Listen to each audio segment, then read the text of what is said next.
Pakistan cricket legend Mostak Ahmed এখন বাংলাদেশ জাতীয় দলের স্পিন বোলিং কোচ। তিনি জানিয়েছেন, বাংলাদেশের কোচ হতে পেরে নিজেকে ভাগ্যবান মনে করেছেন গ্রেট এই লেগ স্পিন জাদুকর।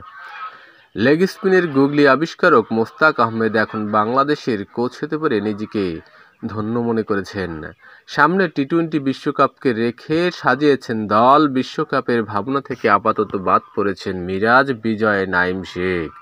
জিম্বাবুয়ে স্কোয়াডে আছেন সদ্য বিপিএল চ্যাম্পিয়ন দলের সদস্য মোহাম্মদ সাইফুদ্দিন। ইনজুরি কাটিয়ে দীর্ঘদিন পর আন্তর্জাতিক ক্রিকেটে ফিরতে মুখিয়ে আছেন এই ফাস্ট বোলিং অলরাউন্ডার। নতুন করে কাউকে না নিলেও দলে পাকাপোক্তভাবেই ঠাঁই পাবেন leg spin allrounder Rishad Hossain. সদ্য শেষ হওয়া বিপিএল থেকে উঠে এসেছেন জাকের আলী অনিক। আলিস আল ইসলামও আছেন স্কোয়াডে। আফিফ হোসেন ধ্রুবকে রেখেছেন 15 জন সদস্যের দলে। এই স্কোয়াড ঘোষণায় প্রথমবারের মতো দায়িত্ব নিয়েছেন নতুন নির্বাচক গাজী আশরাফ হোসেন লিপু ও হান্নান সরকাররা।